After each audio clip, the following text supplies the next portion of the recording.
ਸਤਿ ਸ਼੍ਰੀ ਅਕਾਲ। ਪੰਜਾਬੀ ਰੇਡੀਓ ਤੇ Punjabi TV USA ਵੇਖ ਸੁਣ ਰਹੇ ਸਾਰੇ ਸਰੋਤਿਆਂ ਦਾ ਬਹੁਤ-ਬਹੁਤ ਸਵਾਗਤ ਹੈ। ਇਸ ਸਮੇਂ ਦੇ ਵਿਸ਼ੇਸ਼ ਪ੍ਰੋਗਰਾਮ ਖਬਰ ਤੇ ਨਜ਼ਰ ਦੇ ਵਿੱਚ। ਖਬਰ ਤੇ ਨਜ਼ਰ ਪ੍ਰੋਗਰਾਮ ਦੇ ਵਿੱਚ ਦੇਸ਼ ਵਿਦੇਸ਼ ਦੇ ਨਾਲ ਜੁੜੀਆਂ ਹੋਈਆਂ ਅਹਿਮ ਖਬਰਾਂ ਤੇ ਪਾਈਦਾ ਚਾਨਣਾ ਤੇ ਹਰ ਰੋਜ਼ ਦੀ ਤਰ੍ਹਾਂ ਖਬਰਾਂ ਦਾ ਵਿਸ਼ਲੇਸ਼ਣ ਕਰਨ ਦੇ ਲਈ ਸਾਡੇ ਨਾਲ ਸਾਥ ਹੁੰਦਾ ਹੈ ਸੀਨੀਅਰ ਪੱਤਰਕਾਰ ਮਿੰਟੂ ਗੁਰਸਰੀਆ ਜੀ ਦਾ। ਕਰਦੇ ਹਾਂ ਪ੍ਰੋਗਰਾਮ ਦੇ ਵਿੱਚ ਉਹਨਾਂ ਦਾ ਸਵਾਗਤ। ਬਹੁਤ-ਬਹੁਤ ਸਵਾਗਤ ਹੈ ਜੀ। ਸ਼ੁਕਰੀਆ ਸਾਰਿਆਂ ਨੂੰ। ਸਤਿ ਸ੍ਰੀ ਅਕਾਲ ਜੀ। ਸਤਿ ਸ਼੍ਰੀ ਅਕਾਲ ਜੀ। ਤੋਂ ਖਬਰਾਂ ਦਾ ਕਰਦੇ ਹਾਂ। ਸਭ ਤੋਂ ਪਹਿਲਾਂ ਈਰਾਨ ਦੇ ਵਿਦੇਸ਼ ਮੰਤਰੀ ਪਾਕ ਰਵਾਨਾ ਹੋ ਗਏ ਨੇ ਪਾਕਿਸਤਾਨ ਲਈ। ਬਿਲਕੁਲ ਇਹ ਇੱਕ ਕਹਿ ਲਓ ਕਿ ਵੱਡੀ ਖਬਰ ਹੈ। ਇੰਟਰਨੈਸ਼ਨਲ ਖਬਰ ਦੇ ਨਾਲ ਜੇ ਸ਼ੁਰੂਆਤ ਕਰੀਏ ਗੁਰਪ੍ਰੀਤ, ਤਾਂ ਖਬਰਾਂ ਇਹ ਆ ਰਹੀਆਂ ਨੇ ਕਿ ਈਰਾਨ ਦੇ ਵਿਦੇਸ਼ ਮੰਤਰੀ ਅਬਾਸ ਅਰਾਗਚੀ ਇਸਲਾਮਾਬਾਦ ਦੇ ਦੌਰੇ ਤੇ ਰਵਾਨਾ ਹੋ ਗਏ ਨੇ। ਉਹ ਉੱਥੇ ਪਹੁੰਚ ਕੇ ਪਾਕਿਸਤਾਨੀ ਅਧਿਕਾਰੀਆਂ ਦੇ ਨਾਲ ਗੱਲ ਕਰਨਗੇ ਤੇ ਨਾਲ ਅਪਡੇਟ ਇਹ ਕੀਤਾ ਜਾ ਰਿਹਾ ਹੈ ਕਿ ਇਸ ਬੈਠਕ ਦੇ ਵਿੱਚ ਅਮਰੀਕਾ ਅਤੇ ਈਰਾਨ ਦੇ ਵਿੱਚ ਜਿਹੜੀ ਸੰਭਾਵਨਾ ਰੱਖਦੀ ਹੈ ਗੱਲਬਾਤ, ਉਹਦੀ ਤਿਆਰੀ ਜਿਹੜੀ ਹੈ ਉਹ ਸ਼ਾਇਦ ਕੀਤੀ ਜਾਏਗੀ।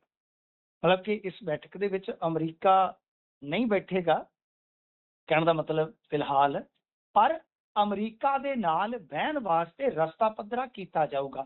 ਦੇਖੋ ਗੁਰਪ੍ਰੀਤ, ਗੱਲਾਂ ਘੁਮਾ ਫਿਰਾ ਕੇ ਤੇ ਐਵੇਂ ਜਲੇਬੀ ਬਣਾ ਕੇ ਕਰਨ ਦਾ ਕੋਈ ਫਾਇਦਾ ਨਹੀਂ ਹੈਗਾ। ਕੁੱਲ ਮਿਲਾ ਕੇ ਜੇ ਆਪਾਂ ਵੇਖੀਏ ਤੇ ਇਸ ਵੇਲੇ ਈਰਾਨੀ ਮੀਡੀਆ ਜਿਹੜਾ ਇਰਨਾ ਹੈ ਉਹਦੇ ਅਨੁਸਾਰ ਪਾਕਿਸਤਾਨ ਦੇ ਬਾਅਦ ਅਰਾਕਚੀ ਓਮਾਨ ਦੀ ਰਾਜਧਾਨੀ ਮਸਕਟ ਤੇ ਫਿਰ ਰੂਸ ਜਾਣਗੇ। ਫਿਲਹਾਲ ਇਸ ਮਾਮਲੇ ਤੇ ਅਮਰੀਕਾ ਅਤੇ ਈਰਾਨ ਦੋਨਾਂ ਦੇ ਵੱਲੋਂ ਕੋਈ ਅਧਿਕਾਰਤ ਬਿਆਨ ਨਹੀਂ ਹੈ। ਠੀਕ ਹੈ ਜੀ। ਤਾਂ ਕੁੱਲ ਮਿਲਾ ਕੇ ਕਹਿ ਸਕਦੇ ਹਾਂ ਕਿ ਲੱਭੋ ਲਬਾਬ ਕਹਾਣੀ ਦਾ ਇਹ ਹੈ ਕਿ ਅੰਦਾਜ਼ਾ ਲੱਗ ਸਕਦਾ ਹੈ ਕਿ ਹੁਣ ਗੱਲਬਾਤ ਜਿਹੜੀ ਆ ਉਹ ਫੈਸਲਾਕੁਨ ਦੌਰ ਦੇ ਵਿੱਚ ਜਾ ਸਕਦੀ। ਉਹਦਾ ਵੱਡਾ ਕਾਰਨ ਇਹ ਹੈ ਕਿ ਮੇਰੇ ਖਿਆਲ ਦੇ ਨਾਲ ਕੁਝ ਦਿਨ ਬਕਾਇਆ ਨੇ, ਜਦੋਂ ਤੱਕ ਕਹਿ ਲਓ ਕਿ ਡੋਨਲਡ ਟਰੰਪ ਲਈ ਉਹ ਮਿਆਦ ਖਤਮ ਹੋ ਜਾਏਗੀ ਜਿਹਦੇ ਵਿੱਚ ਉਹਨਾਂ ਨੂੰ ਸੰਸਦ ਤੋਂ ਪ੍ਰਵਾਨਗੀ ਦੀ ਛੋਟ ਆ। ਤਾਂ ਫਿਲਹਾਲ ਜੇ ਆਪਾਂ ਵੇਖੀਏ ਤਾਂ ਡੋਨਲਡ ਟਰੰਪ ਦਾ ਮਾਮਲਾ ਜਿਹੜਾ 53-47 ਤੇ ਫਸਿਆ ਹੋਇਆ, ਇਹ ਅਮਰੀਕਾ ਦੀ ਰਾਜਨੀਤੀ ਨੂੰ ਜਿਹੜੇ ਲੋਕ ਕਵਰ ਕਰਦੇ ਨੇ, ਆਪਣੀ ਟੀਮ ਦੇ ਮੈਂਬਰ ਖਾਸ ਤੌਰ ਤੇ, ਉਹਨਾਂ ਨੂੰ ਪਤਾ ਹੈ, ਜਾਂ ਅਮਰੀਕਨ ਲੋਕ ਜਿਹੜੇ ਰਾਜਨੀਤੀ 'ਚ ਦਿਲਚਸਪੀ ਰੱਖਦੇ ਉਹਨਾਂ ਨੂੰ ਪਤਾ ਹੈ ਕਿ ਉਹਨਾਂ ਦਾ ਸਿਸਟਮ ਇਸ ਤਰ੍ਹਾਂ ਦਾ ਹੈ। ਤਾਂ ਮਤਲਬ ਕਿ ਉਹ ਜੰਗ ਦੀ ਪ੍ਰਵਾਨਗੀ ਜਿਹੜੀ ਹੈ ਉਹ ਸੰਸਦ ਤੋਂ ਲੈਣੀ ਆ, ਜਿਹਦੇ ਵਿੱਚ ਇਹਨਾਂ ਦੇ ਆਪਣੇ ਵੀ 10 ਮੈਂਬਰ ਜਿਹੜੇ ਆ ਉਹ ਅਪੋਜ਼ ਕਰ ਰਹੇ ਨੇ। ਤਾਂ ਕਹਾਣੀ ਸਾਫ਼ ਹੈ ਕਿ ਡੋਨਲਡ ਟਰੰਪ ਇੱਕ ਭਾਰੀ ਦਬਾਅ ਹੇਠ ਨੇ ਇਸ ਵੇਲੇ, ਯਾਨੀ ਜੋ ਅੰਦਰੂਨੀ ਹਾਲਾਤ ਨੇ ਤੇ ਜੋ ਬਾਹਰੀ ਹਾਲਾਤ ਨੇ। ਕਿਉਂਕਿ ਹੁਣ ਮਾਮਲਾ ਵਿਗੜਦਾ ਪਿਆ ਹੈ ਗੁਰਪ੍ਰੀਤ। ਮਾਮਲਾ ਇਉਂ ਵਿਗੜਦਾ ਪਿਆ ਹੈ ਕਿ ਜੇ ਤੁਸੀਂ ਵੇਖੋਗੇ ਤਾਂ ਹਾਰਮੋਜ਼ ਆਲਮੋਸਟ ਬਲੌਕ ਹੈ।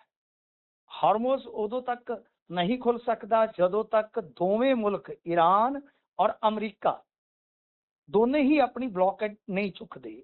ਸੈਕਿੰਡ ਥਿੰਗ ਕਿ ਉਧਰ ਹੂਤੀ ਜਿਹੜੇ ਆ ਉਹ ਲਾਲ ਸਾਗਰ ਨੂੰ ਬੰਦ ਕਰਨ ਲਈ ਲਗਾਤਾਰ ਬੈਠਕਾਂ ਮਾਰ ਰਹੇ। ਔਰ ਇੰਟਰਸਟਿੰਗ ਗੱਲ, ਕਿ ਜਿਹੜੀ ਬੜੀ ਵਿਲੱਖਣ ਗੱਲ ਹੈ, ਕਿ ਸੋਮਾਲੀਆ ਵੀ ਇਸ ਗੇਮ ਦੇ ਵਿੱਚ ਆ ਚੁੱਕਾ ਹੈ, ਕਿਉਂਕਿ ਉਧਰਲੀ ਸਾਈਡ ਤੋਂ ਉਸਨੇ ਕਿਹਾ ਕਿ ਅਸੀਂ ਇਜ਼ਰਾਈਲ ਦੇ ਨਾਲ ਜੁੜਿਆ ਕੋਈ ਵੀ ਜਹਾਜ਼ ਨਹੀਂ ਟੱਪਣ ਦੇਵਾਂਗੇ।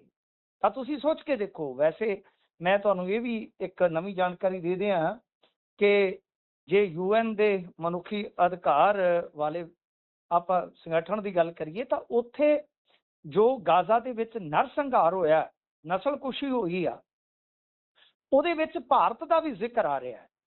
ਤਾਂ ਸੋਮਾਲੀਆ ਜਦੋਂ ਟੁੱਟਿਆ ਸੀਗਾ, ਕਿਤੇ ਨਾ ਕਿਤੇ ਉਸ ਟੁੱਟ ਭੱਜ ਦੀ ਅੱਜ ਵੀ ਉਹਨਾਂ ਨੂੰ ਪੀੜ ਹੈ ਤੇ ਇਹਦੀ ਵਜ੍ਹਾ ਕਰਕੇ ਇਹ ਚੀਜ਼ਾਂ ਜਿਹੜੀਆਂ ਵਾਪਰ ਰਹੀਆਂ ਨੇ। ਤਾਂ ਯਾਨੀ ਹੁਣ ਤੁਸੀਂ ਦੇਖ ਸਕਦੇ ਹੋ ਕਿ ਪੂਰੀ ਦੁਨੀਆ ਤੇ ਇੱਕ ਦਬਾਅ ਬਣ ਰਿਹਾ ਹੈ ਕਿ ਉਹ ਇਹਨਾਂ ਸਾਰੀਆਂ ਚੀਜ਼ਾਂ ਨੂੰ ਹੱਲ ਕਰੇ, ਅਦਰਵਾਈਜ਼ ਦੁਨੀਆਦਾਰੀ ਦੀ ਜਿਹੜੀ ਰਫ਼ਤਾਰ ਹੈ, ਦੁਨੀਆਦਾਰੀ ਦੀ ਜਿਹੜੀ ਕਹਿ ਲਓ ਕਿ ਜੇਬ ਆ, ਉਹ ਡਗਮਗਾ ਜਾਏਗੀ। ਤਾਂ ਫਿਲਹਾਲ ਇੱਕ ਚੰਗਾ ਸੰਕੇਤ ਹੈ ਕਿ ਬੈਠਕ ਸ਼ੁਰੂ ਹੋਏਗੀ, ਗੱਲਬਾਤ ਸ਼ੁਰੂ ਹੋਏਗੀ। ਉਸ ਤੋਂ ਬਾਅਦ ਅਰਾਕਚੀ ਓਮਾਨ ਜਾਣਗੇ। ਓਮਾਨ ਕਿਉਂਕਿ ਇਹਨਾਂ ਦਾ ਬਹੁਤ ਕਰੀਬੀ ਮਿੱਤਰ ਹੈ, ਤੇ ਉਸ ਤੋਂ ਬਾਅਦ ਰਸ਼ੀਆ ਇੱਕ ਹੋਰ ਕਰੀਬੀ ਮਿੱਤਰ ਹੈ। ਤਾਂ ਯਾਨੀ ਇਹਦਾ ਮਤਲਬ ਤਾਂ ਇਹੋ ਆ, ਜੇ ਆਪਾਂ ਇਰਨਾ ਦੀ ਰਿਪੋਰਟ ਦੀ ਮੰਨੀਏ ਤਾਂ ਮੈਨੂੰ ਲੱਗਦਾ ਕਿ ਪੂਰਾ ਇੱਕ ਗੱਲਬਾਤ ਦਾ ਰੂਟ ਮੈਪ ਤਿਆਰ ਹੋ ਗਿਆ ਹੈ। ਤਾਂ ਹੌਲੀ ਹੌਲੀ ਮੈਂ ਜਿਵੇਂ ਤੁਹਾਨੂੰ ਦੱਸਿਆ ਕਿ ਲੱਗਦਾ ਕਿ ਗੱਲ ਤਣ ਪੱਤਣ ਲੱਗ ਜੂਗੀ। ਵੈਸੇ ਵੀ ਪਹਿਲੇ ਫੇਜ਼ ਦੇ ਵਿੱਚ ਜਾਂ ਯਕਦਮ ਸਾਰੀਆਂ ਗੱਲਾਂ, ਸਾਰੀਆਂ ਸ਼ਰਤਾਂ ਮੰਨਣੀਆਂ ਮਨਾਉਣੀਆਂ ਬਹੁਤ ਔਖੀਆਂ ਹੁੰਦੀਆਂ ਨੇ ਗੁਰਪ੍ਰੀਤ। ਪਰ ਹੁਣ ਸਥਿਤੀਆਂ ਜਿਹੜੀਆਂ ਨੇ ਉਹ ਤੇਜ਼ੀ ਦੇ ਨਾਲ ਦਬਾਅ ਵਾਲੀਆਂ ਬਣ ਰਹੀਆਂ, ਸੋ ਲਿਹਾਜ਼ਾ ਉਮੀਦ ਕੀਤੀ ਜਾ ਸਕਦੀ ਹੈ ਕਿ ਸ਼ਾਇਦ ਗੱਲ ਬਣ ਜਾਵੇ। ਜੀ, ਉਧਰ ਗੱਲ ਬਣੂਗੀ ਜਾਂ ਨਹੀਂ ਬਣੂਗੀ ਇਹ ਤਾਂ ਚਲੋ ਥੋੜੇ ਸਮੇਂ 'ਚ ਸਪਸ਼ਟ ਹੋ ਜਾਊਗਾ। ਪਰ ਹੁਣ ਗੱਲ ਪੰਜਾਬ ਦੀ ਕਰਦੇ ਹਾਂ। ਪੰਜਾਬ ਦੇ ਵਿੱਚ ਆਮ ਆਦਮੀ ਪਾਰਟੀ ਨੂੰ ਵੱਡੀ ਸੰਨ ਲਾ ਦਿੱਤੀ ਹੈ ਭਾਜਪਾ ਨੇ, ਤੇ ਵੱਡੀ ਭੰਨ ਤੋੜ ਹੈ। ਇਸ ਨੂੰ ਸਮਝਾਇਓ ਜ਼ਰਾ। 2027 ਦੇ ਸੰਦਰਭ 'ਚ ਜੇ ਇਹ ਗੱਲ ਦੇਖੀਏ, ਜਿਹੜੀ ਅੱਜ ਭੰਨ ਤੋੜ ਹੋਈ ਹੈ ਤਾਂ ਕਿੰਨੀ ਕੁ ਵੱਡੀ ਉਹ ਸਾਬਿਤ ਹੋਊਗੀ, ਤੇ ਇਹ ਜਿਹੜੀਆਂ ਗੱਲਾਂ ਦੋਨੋਂ ਧਿਰਾਂ ਤੋਂ ਆਈਆਂ ਨੇ ਉਹਨਾਂ ਨੂੰ ਕਿਵੇਂ ਦੇਖਿਆ ਜਾਵੇ? ਜਿਹੜੇ ਪਹਿਲਾਂ ਯਾਰ ਹੁੰਦੇ ਸੀ ਉਹ ਹੁਣ ਗਦਾਰ ਹੋ ਗਏ। ਤੋਂ ਮਿੱਤਰਾ ਗਦਾਰ ਹੋ ਗਿਆ। ਮੈਂ ਤੇ ਤੁਹਾਨੂੰ ਕਿੰਨੀ ਸਮੇਂ ਦਾ ਹੀ ਸਮਝਾਉਂਦਾ ਪਿਆ ਸੀਗਾ ਨਾ ਕਿ ਕੀ ਹੋਏਗਾ। ਮੈਂ ਤੇ ਤੁਹਾਨੂੰ ਦੱਸਦਾ ਸੀਗਾ ਕਿ ਕੀ ਹੋਏਗਾ ਪੰਜਾਬ ਦੇ ਵਿੱਚ। 2026 ਚੜ੍ਹਨ ਦਿਓ ਤੇ ਫਿਰ ਵੇਖਿਓ ਪਚੱਕਾ, ਤੇ ਤੁਸੀਂ ਵੇਖ ਲਓ ਕਿ ਮਾਘੀ ਤੋਂ ਬਾਅਦ ਕਿਵੇਂ ਸਥਿਤੀਆਂ ਜਿਹੜੀਆਂ ਨੇ ਉਹ ਬਦਲ ਰਹੀਆਂ ਨੇ ਪੈਰੋ ਪੈਰ। ਯਾਨੀ ਭਾਜਪਾ ਇੱਥੇ ਇੰਨਾ ਰਹਿਤਾ ਖਿਲਾਰ ਦੇਵੇਗੀ, ਇਸ ਸਿਆਸਤ ਦੇ ਵਿੱਚ ਇੰਨੀ ਦੁਵਿਧਾ ਪੈਦਾ ਕਰ ਦੇਗੀ, ਇੰਨਾ ਦਵੰਦ ਪੈਦਾ ਕਰ ਦੇਗੀ, ਇੰਨਾ ਡਿਵਾਈਡ ਪੈਦਾ ਕਰ ਦੇਗੀ, ਇੰਨੀ ਵੋਟ ਜਿਹੜੀ ਹੈ ਨਾ ਉਹ ਕਨਫਿਊਜ਼ ਕਰ ਦੇਗੀ ਕਿ ਤੁਸੀਂ ਦੇਖਣਾ ਆਪਾਂ ਨੂੰ ਖੁਦ ਨੂੰ ਪਤਾ ਨਹੀਂ ਲੱਗੇਗਾ। ਤੁਹਾਨੂੰ ਪਤਾ ਲੱਗ ਰਿਹਾ ਖਬਰਾਂ ਕਰਦੇ ਆ, ਐਨਾਲਾਈਜ਼ ਕਰਦੇ ਆ ਚੀਜ਼ਾਂ ਨੂੰ ਕਿ ਇਹ ਚੱਲ ਕੀ ਰਿਹਾ। ਜਦ ਕਿ ਰਾਘਵ ਚੱਡਾ ਬਾਰੇ ਪਹਿਲਾਂ ਹੀ ਅੰਦਾਜ਼ਾ ਲੱਗ ਗਿਆ ਸੀਗਾ ਕਿ ਰਾਘਵ ਚੱਡਾ ਜਿਹੜਾ ਹੈ ਉਹ ਹੱਥਾਂ ਤੇ ਚੜ ਚੁੱਕਾ, ਕਿਉਂਕਿ ਕਮਜ਼ੋਰੀਆਂ ਹੁੰਦੀਆਂ ਨੇ ਸਿਆਸਤਦਾਨਾਂ ਦੀਆਂ। ਤਾਂ ਸਿਆਸਤਦਾਨਾਂ ਦੀਆਂ ਕਮਜ਼ੋਰੀਆਂ ਜਦੋਂ ਕਹਿ ਲਓ ਕਿ ਕਿਸੇ ਤਾਕਤਵਰ ਦੇ ਹੱਥ 'ਚ ਆ ਗਈਆਂ, ਸਮਝੋ ਗਿਆ। ਤਾਂ ਫਿਲਹਾਲ ਜਿਹੜੀ ਅੱਜ ਭੰਨ ਤੋੜ ਹੋਈ ਹੈ ਇਹ ਤੇ ਇੱਕ ਇਤਿਹਾਸਕ ਵੀ ਆ ਪੰਜਾਬ ਦੇ ਵਿੱਚ। ਮੈਂ ਅੱਜ ਤੋਂ ਪਹਿਲਾਂ ਕੋਈ ਹੁਣ ਤੱਕ ਦਾ ਪੋਲਿਟੀ ਦਾ ਜਿੰਨਾ ਕੁ ਮੈਨੂੰ ਇਤਿਹਾਸ ਪਤਾ ਹੈ, ਖਾਸ ਤੌਰ ਤੇ 90 ਤੋਂ ਜਦੋਂ ਅਸੀਂ ਸੰਭਲੇ ਤੇ ਅਖਬਾਰ ਪੜ੍ਹਦੇ ਆ, ਰਾਜਨੀਤੀ ਨੂੰ ਦੇਖਦੇ ਆ, ਮੈਂ ਤਾਂ ਕਦੇ ਏਦਾਂ ਨਹੀਂ ਦੇਖਿਆ ਕਿ ਇੱਕ ਪਾਰਟੀ ਦੇ ਬਈ 10 ਟੋਟਲ MP ਹੋਣ ਤੇ ਉਹਦੇ ਚੋਂ 7 ਇੱਕੋ ਦਿਨ ਹੀ ਟੁੱਟ ਕੇ ਤੇ ਚਲੇ ਜਾਣ। ਕਮਾਲ ਦੀ ਗੱਲ ਆ, ਕਿਤੇ ਬਈ ਕਮਾਲ ਹੀ ਹੋ ਗਿਆ। ਤੇ ਅਸ਼ੋਕ ਮਿੱਤਲ ਤੇ ਜਿੱਦਣ ਛਾਪਾ ਪਿਆ ਸੀ, ਮੈਂ ਤੁਹਾਨੂੰ ਕੀ ਕਿਹਾ ਸੀਗਾ, ਮੈਂ ਕਿਹਾ ਹੋ ਸਕਦਾ ਕਿ ਮਿੱਤਲ ਸਾਹਿਬ ਬਹਿ ਕੇ ਨਿਕਲ ਜਾਣ ਭਰਿਆ ਮੇਲਾ ਛੱਡ ਕੇ। ਆਹ ਜਾਂਦੇ ਆ ਜੀ। ਇਹਨਾਂ ਨੇ ਡਿਪਟੀ ਲੀਡਰ ਬਣਾਏ ਸਨ ਕਿ ਰਾਘਵ ਚੱਡਾ ਅਸੀਂ ਲਾ ਦਿੱਤਾ ਹੈ ਜੀ, ਡਿਪਟੀ ਲੀਡਰ ਹੋਣਗੇ ਸਾਡੇ ਅਸ਼ੋਕ ਮਿੱਤਲ। ਲਓ ਜੀ, ਡਿਪਟੀ ਲੀਡਰ ਵਾਲੀ ਕਲਗੀ ਲੱਗੀ ਲਗਾਈ ਅਗਲੇ ਲੈ ਗਏ ਨੇ। ਹੁਣ ਹੁੰਦਾ ਕੀ ਹੈ ਕਿ ਦੁਪਹਿਰੇ ਅੱਜ ਬਲਤੇਜ ਪੰਨੂ ਆਉਂਦੇ ਨੇ, ਉਹੀ ਸਿਆਸੀ ਕੁਰਲਾਪ, ਹਾਏ ਰਾਘਵ ਚੱਡਾ ਨੂੰ ਟੂਲ ਬਣਾ ਲਿਆ, ਹਾਏ ਸਾਡੀ ਪਾਰਟੀ ਤੋੜ ਦੇਣਗੇ, ਹਾਏ ਏਦਾਂ ਕਰ ਰਹੇ ਨੇ, ਹਾਏ ਓਦਾਂ ਕਰ ਰਹੇ ਨੇ। ਇਹ ਮੈਂ ਕਿਉਂ ਹਾਏ ਹਾਏ ਕਰ ਰਿਹਾ ਅੱਗੇ ਜਾ ਕੇ ਦੱਸਦਾ। ਅੱਛਾ, ਉਹ ਤੋਂ ਤੁਰੰਤ ਬਾਅਦ ਰਾਘਵ ਚੱਡਾ ਸਾਹਮਣੇ ਆਉਂਦੇ ਆ। ਰਾਘਵ ਚੱਡਾ ਨੇ ਮਤਲਬ ਕਿ ਪ੍ਰੈਸ ਕਾਨਫਰੰਸ ਕੀਤੀ ਤੇ ਦੱਸਿਆ ਕਿ ਰਾਜ ਸਭਾ ਦੇ ਜਿਹੜੇ ਸੰਸਦ ਮੈਂਬਰ ਆ, ਸੰਦੀਪ ਪਾਠਕ, ਅਸ਼ੋਕ ਮਿੱਤਲ ਤੋਂ ਇਲਾਵਾ ਹਰਭਜਨ ਸਿੰਘ, ਵਿਕਰਮਜੀਤ ਸਾਹਨੀ, ਸਵਾਤੀ ਮਾਲੀਵਾਲ ਤੇ ਆਲਰੇਡੀ ਤੁਹਾਨੂੰ ਪਤਾ ਹੀ ਆ ਉਹ ਤੇ ਇਹਨਾਂ ਦੇ ਕਹਿ ਲਓ ਕਿ ਪਾਲੇ ਚੋਂ ਜਾ ਚੁੱਕੇ ਸਨ। ਹੈਰਾਨਗੀ ਦੀ ਗੱਲ ਕਿ ਰਜੇਂਦਰ ਗੁਪਤਾ ਜਿਹੜੇ ਕਿ ਚੰਦ ਮਹੀਨੇ ਪਹਿਲਾਂ ਇਹਨਾਂ 'ਚ ਆਏ ਤੇ ਫਿਰ ਚਲਤੇ ਚਲਤੇ ਹੋ ਗਏ। ਤਾਂ ਮਤਲਬ ਕਿ ਪ੍ਰੈਸ ਕਾਨਫਰੰਸ ਦੇ ਵਿੱਚ ਸੰਦੀਪ ਪਾਠਕ ਤੇ ਅਸ਼ੋਕ ਮਿੱਤਲ ਮੌਜੂਦ ਵੀ ਸੀਗੇ। Ashok Mittal Lovely professional university ਦੇ ਚੇਅਰਮੈਨ ਹੈ ਤੇ ਜਲੰਧਰ ਦੇ ਵਿੱਚ ਤੁਹਾਨੂੰ ਪਤਾ 10 ਦਿਨ ਪਹਿਲਾਂ ਉਹਨਾਂ ਦੇ ਟਿਕਾਣਿਆਂ ਤੇ ਛਾਪੇਮਾਰੀ ਹੋਈ ਸੀ। ਸਵਾਤੀ ਮਾਲੀਵਾਲ ਨੇ ਪੋਸਟ ਕਰਕੇ ਕਿਹਾ ਕਿ ਮੈਂ ਈਟਾਨਗਰ ਦੇ ਵਿੱਚ ਆ, ਸ਼ਾਮ ਨੂੰ ਦਿੱਲੀ ਪਰਤ ਕੇ ਗੱਲ ਕਰਾਂਗੀ। ਮਤਲਬ ਕਿ ਲੱਗਦਾ ਨਹੀਂ ਹੈ ਕਿ ਇਹ ਖੇਡ ਜਿਹੜੀ ਆ ਉਹ ਸੂਤ ਆਊਗੀ। ਰਾਘਵ ਚੱਡਾ ਨੇ ਜਿਸ ਤਰ੍ਹਾਂ ਦਾ ਬਿਆਨ ਦਿੱਤਾ ਹੈ, ਉਹ ਕਹਿੰਦੇ ਕਿ ਜਿਸ ਆਮ ਆਦਮੀ ਪਾਰਟੀ ਨੂੰ ਮੈਂ ਖੂਨ ਪਸੀਨੇ ਦੇ ਨਾਲ ਸਿੰਜਿਆ ਤੇ ਆਪਣੀ ਜਵਾਨੀ ਦੇ 15 ਸਾਲ ਦਿੱਤੇ, ਉਹ ਹੁਣ ਆਪਣੇ ਸਿਧਾਂਤਾਂ, ਵੈਲਿਊਜ਼ ਤੇ ਨੈਤਿਕਤਾ ਤੋਂ ਭਟਕ ਚੁੱਕੀ ਹੈ। ਹੁਣ ਇਹ ਪਾਰਟੀ ਦੇਸ਼ ਦੇ ਹਿੱਤ ਦੇ ਵਿੱਚ ਨਹੀਂ ਬਲਕਿ ਆਪਣੇ ਨਿੱਜੀ ਫਾਇਦਿਆਂ ਵਾਸਤੇ ਕੰਮ ਕਰ ਰਹੀ ਹੈ। ਇੱਧਰ ਰਾਘਵ ਚੱਡਾ ਨੇ ਕਿਹਾ ਕਿ ਸਾਡੇ ਤੇ ਦਲ ਬਦਲੀ ਕਾਨੂੰਨ ਲਾਗੂ ਨਹੀਂ ਹੁੰਦਾ। ਕਿਉਂਕਿ ਕਹਿੰਦੇ ਕਿ 2/3 ਸੰਸਦ ਮੈਂਬਰਾਂ ਨੇ ਫੈਸਲਾ ਲਿਆ ਜਿਹਦੇ ਵਿੱਚ ਉਹਨਾਂ ਨੇ ਨਾਮ ਗਿਣਾ ਦਿੱਤੇ ਆ। ਅੱਛਾ, ਕਮਾਲ ਇਹ ਵੇਖੋ ਕਿ ਜਿਹੜੇ ਨਾਮ ਗਿਣਾਏ ਨੇ ਮਤਲਬ ਉਹਨਾਂ ਦੇ ਵਿੱਚੋਂ ਤੇ ਜੇ ਆਪਾਂ ਵੇਖੀਏ ਸੰਜੇ ਸਿੰਘ, ਬਲਵੀਰ ਸੀਚੇਵਾਲ ਤੇ ਐਂਡੀ ਗੁਪਤਾ ਹੀ ਬਚ ਗਏ 10 ਦੇ ਵਿੱਚੋਂ, ਬਾਕੀ ਤੇ ਗਿਣ ਲੈ। ਪਰ ਇਹਨਾਂ ਦੇ ਵਿੱਚੋਂ ਹੁਣ ਤੱਕ ਕਿਸੇ ਨੇ ਮੈਨੂੰ ਲੱਗਦਾ ਖੰਡਨ ਨਹੀਂ ਕੀਤਾ ਕਿ ਅਸੀਂ ਨਹੀਂ ਜਾਵਾਂਗੇ ਭਾਜਪਾ 'ਚ। ਕਮਾਲ ਹੈ। ਤੇ ਉਧਰੋਂ ਕੇਜਰੀਵਾਲ ਸਾਹਿਬ ਤੇ ਅੱਜ ਫੋਨ ਕਰ ਕਰਕੇ ਸ਼ਾਇਦ ਪੁੱਛਦੇ ਹੋਣੇ ਆ ਕਿ ਦੱਸੋ ਮੈਨੂੰ ਕੋਈ ਆਪਣੇ ਇੱਧਰ ਮੈਂਬਰ ਪਾਰਲੀਮੈਂਟ ਰਹਿ ਗਿਆ ਹੈ ਕਿ ਸਾਰੇ ਹੀ ਚਲੇ ਗਏ। ਵੀ ਮੈਂ ਇੱਕ ਦੋ ਦੇ ਨੰਬਰ ਰੱਖ ਲਵਾਂ ਕਿ ਸਾਰਿਆਂ ਦੇ ਵੀ ਇਕੱਠੇ ਡਿਲੀਟ ਕਰ ਦੇਵਾਂ, ਇਹੋ ਜਿਹੀ ਸੂਰਤ ਹਾਲ ਬਣੀ ਪਈ ਆ। ਤਾਂ ਕੁੱਲ ਮਿਲਾ ਕੇ ਆਪਾਂ ਕਹਿ ਸਕਦੇ ਹਾਂ ਗੁਰਪ੍ਰੀਤ ਕਿ ਇਸ ਵੇਲੇ ਜਿਹੜੀ ਸੂਰਤ ਹਾਲ ਹੈ ਉਹ ਜੀ। ਆਮ ਆਦਮੀ ਪਾਰਟੀ ਨਾਲ ਤੇ ਜਗੋ ਤੇਰਵੀਂ ਆ। ਬਿਲਕੁਲ। ਤਾਂ ਗੱਲ ਇਹ ਆ ਕਿ ਮੈਂ ਤੁਹਾਨੂੰ ਕਈ ਵਾਰ ਇਸ ਪਾਰਟੀ ਬਾਰੇ ਦੱਸਿਆ ਕਿ ਇਹ ਪਾਰਟੀ ਪਾਣੀ ਦਾ ਬੁਲਬੁਲਾ ਸੀ। ਪਾਣੀ ਦੇ ਆ ਬੁਲਬੁਲਿਆ ਕੀ ਮੁਨਿਆਦਾਂ ਤੇਰੀਆਂ, ਸੁਣਿਆ ਨਾ ਤੁਸੀਂ ਚਮਕੀਲੇ ਦਾ ਗੀਤ? ਇਹ ਬਿਲਕੁਲ। ਪਾਣੀ ਦਾ ਬੁਲਬੁਲਾ ਸੀਗਾ ਸਰ। ਇਹਦਾ ਕੋਈ ਮਤਲਬ ਕਿ ਆਈਡੀਓਲੋਜੀ ਦਾ ਕੋਈ ਢਰਾ ਨਹੀਂ ਹੈਗਾ, ਕੋਈ ਇਹਨਾਂ ਦੀ ਲੀਡਰਸ਼ਿਪ ਦੀ ਮਤਲਬ ਪਰਪੱਕਤਾ ਨਹੀਂ ਹੈਗੀ, ਕੋਈ ਇਹਨਾਂ ਦੇ ਵਿੱਚ ਜਥੇਬੰਦਕ ਲੋਕਤੰਤਰ ਨਹੀਂ ਹੈਗਾ। ਸਭ ਮਤਲਬ ਕਿ ਇਹ ਜੁਗਾੜ ਸੀ। ਇਹ ਪਾਰਟੀ ਅੰਦੋਲਨ ਚੋਂ ਨਿਕਲੀ, ਇਹ ਪਾਰਟੀ ਮੁੜ ਕੇ ਜੁਗਾੜੂ ਪਾਰਟੀ ਬਣ ਕੇ ਰਹਿ ਗਈ, ਜਿਸ ਦਾ ਇੱਕੋ ਇੱਕ ਮਕਸਦ ਹੈ ਕਿ ਇਮੋਸ਼ਨਲ ਲੋਕਾਂ ਨੂੰ ਇੱਕ ਝੰਡੇ ਹੇਠ ਇਕੱਠਾ ਕਰ ਲੈਣਾ, ਫਿਰ ਉਹਨਾਂ ਇਮੋਸ਼ਨਸ ਨੂੰ ਵਾਰ-ਵਾਰ ਚੀਜ਼ਾਂ ਦੇ ਨਾਲ ਬਈ ਹੋਰ ਜ਼ਿਆਦਾ ਜੋੜੀ ਜਾਣਾ ਤੇ ਹਰ ਗੱਲ ਨੂੰ ਘੁਮਾਈ ਜਾਣਾ, ਹਰ ਗੱਲ ਦੇ ਵਿੱਚ ਗਫਲਤ ਪੈਦਾ ਕਰ ਦੇਣੀ, ਭੁਲੇਖਾ ਪੈਦਾ ਕਰ ਦੇਣਾ, ਹਰ ਮਾਮਲੇ ਦੇ ਵਿੱਚ ਯੂ ਟਰਨ ਲੈ ਲੈਣਾ, ਹਰ ਮਾਮਲੇ ਦੇ ਵਿੱਚ ਦੂਜਿਆਂ 'ਚ ਨੁਕਸ ਕੱਢਦੇ ਨੇ। ਯਾਨੀ ਇਹ ਪਾਰਟੀ ਇਹਨਾਂ ਖਾਸੀਅਤਾਂ ਤੇ ਅੱਗੇ ਵਧੀ ਆ, ਹੋਰ ਕੁਝ ਨਹੀਂ ਹੈ ਇਹਨਾਂ ਦੇ ਕੋਲ। ਤੇ ਆਪਦੀ ਆਈਡੀਓਲੋਜੀ ਮੈਨੂੰ ਦੱਸੋ ਕਿਹੜੀ ਆਈਡੀਓਲੋਜੀ ਇਹਨਾਂ ਦੀ? ਨਾ ਇਹ ਧਰਮ ਨਿਰਪੱਖ ਰਹਿ ਸਕੇ, ਨਾ ਇਹ RSS ਵਾਂਗੂ ਬਣ ਸਕੇ, ਨਾ ਇਹ ਕਹਿੰਦੇ ਸੀਗੇ ਕਿ ਅਸੀਂ ਡੇਰਿਆਂ ਤੇ ਜਾਣਾ, ਨਾ ਡੇਰਿਆਂ ਬਾਝੋਂ ਰਹਿ ਸਕੇ। ਇਹ ਤੇ ਕਹਿੰਦੇ ਸਨ ਅਸੀਂ ਬੰਗਲੇ ਨਹੀਂ ਲੈਣੇ। ਮਤਲਬ ਕਿ ਕੋਈ ਦੱਸ ਦਿਓ ਇਹਨਾਂ ਦਾ ਸਿਧਾਂਤ, ਇਹਨਾਂ ਦੀ ਆਈਡੀਓਲੋਜੀ ਕੋਈ ਹੈ? ਕਿਉਂਕਿ 60-70% ਪੰਜਾਬ ਦੀ ਇਕਾਈ ਤੇ ਇਹਨਾਂ ਦੀ ਆ ਜਿਹੜੀ ਉਹ ਦੂਜੀਆਂ ਪਾਰਟੀਆਂ ਤੋਂ ਟੁੱਟ ਕੇ ਬਣੀ ਹੈ। ਬਿਲਕੁਲ। ਇਸ ਵਾਸਤੇ ਇਹ ਤੇ ਜਗਾੜ ਸੀਗਾ। ਕੋਈ ਇਧਰੋਂ ਕਾਰੋਬਾਰੀ ਇਕੱਠਾ ਕਰ ਲਿਆ, ਕੋਈ ਇਧਰੋਂ ਫੰਡ ਰੇਜ਼ਰ ਇਕੱਠਾ ਕਰ ਲਿਆ, ਕੋਈ ਉਧਰੋਂ ਕਰ ਲਿਆ, ਉਹ ਸਾਰੇ ਨਿਕਲ ਗਏ ਨੇ। ਹਿਸਾਬ ਲਾ ਲਓ ਸਾਰੇ ਨਿਕਲ ਗਏ ਨੇ। ਰਜਿੰਦਰ ਗੁਪਤਾ ਜਿਹੜੇ ਆ, ਜਿਨ੍ਹਾਂ ਨੂੰ ਕੁਝ ਮਹੀਨੇ ਪਹਿਲਾਂ ਇਹਨਾਂ ਨੇ ਬਣਾਇਆ ਸੀ, ਉਹ PCI ਸੰਭਾਲਦੇ ਰਹੇ ਨੇ, PCA ਲੰਬੇ ਸਮੇਂ ਤੋਂ। ਬਿਲਕੁਲ। ਤੇ PCA ਹੈ ਪੰਜਾਬ ਕ੍ਰਿਕਟ ਐਸੋਸੀਏਸ਼ਨ, ਕਿਹਦੇ ਤਹਿਤ ਆ? BCCI ਦੇ ਤਹਿਤ। BCCI ਕਿਹਦੇ ਤਹਿਤ ਆ? ਸ਼ਾਹ ਹੋਰਾਂ ਦੇ। ਤਾਂ ਫਿਰ ਰਜਿੰਦਰ ਗੁਪਤਾ ਕਿੱਥੇ ਜਾਣਗੇ? ਹਰਭਜਨ ਸਿੰਘ ਕਿੱਥੇ ਜਾਣਗੇ? ਬਿਲਕੁਲ। ਵਿਕਰਮਜੀਤ ਸਾਹਨੀ ਹੋਰਾਂ ਦਾ ਕਾਰੋਬਾਰ ਹੈ ਦਿੱਲੀ 'ਚ, ਕਿੱਥੇ ਜਾਣਗੇ? ਪਾਠਕ ਦੀਆਂ ਕਮਜ਼ੋਰੀਆਂ, ਰਾਘਵ ਚੱਡਾ ਦੀਆਂ ਕਮਜ਼ੋਰੀਆਂ ਕਿੱਥੇ ਜਾਣਗੇ?